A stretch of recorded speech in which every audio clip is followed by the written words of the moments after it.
সম্প্রতি একটা জল্পনা তুফান 2কে ঘিরে তৈরি হয়েছে। তুফান 2 এ শাকিবের বিপরীতে কোন নায়িকাকে নেওয়া হবে এটা নিয়ে চলছে জোর আলোচনা।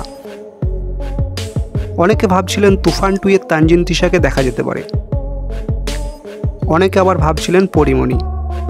এ সকল জল্পনাকে উড়িয়ে দিয়ে রায়হান রাফি ঘোষণা করেই দিলেন তুফান 2 এ কে হতে চলেছেন শাকিবের বিপরীতে নায়িকা। এমনিতে তুফানের বক্স অফিস সাফল্যের পর তুফানের হাইপ এখন সবার উপরে।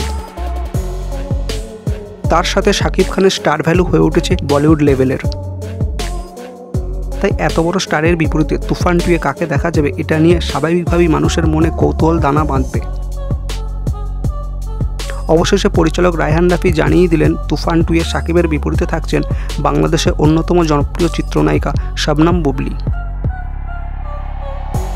তো বন্ধুরা, তুফান 2 এ শাকিবের বিপরীতে শবনম বুবলীকে রাখাটা কতটা যুক্তিপূর্ণ কমেন্টে জানাতে ভুলবেন না। ভালো থাকবেন, সুস্থ থাকবেন।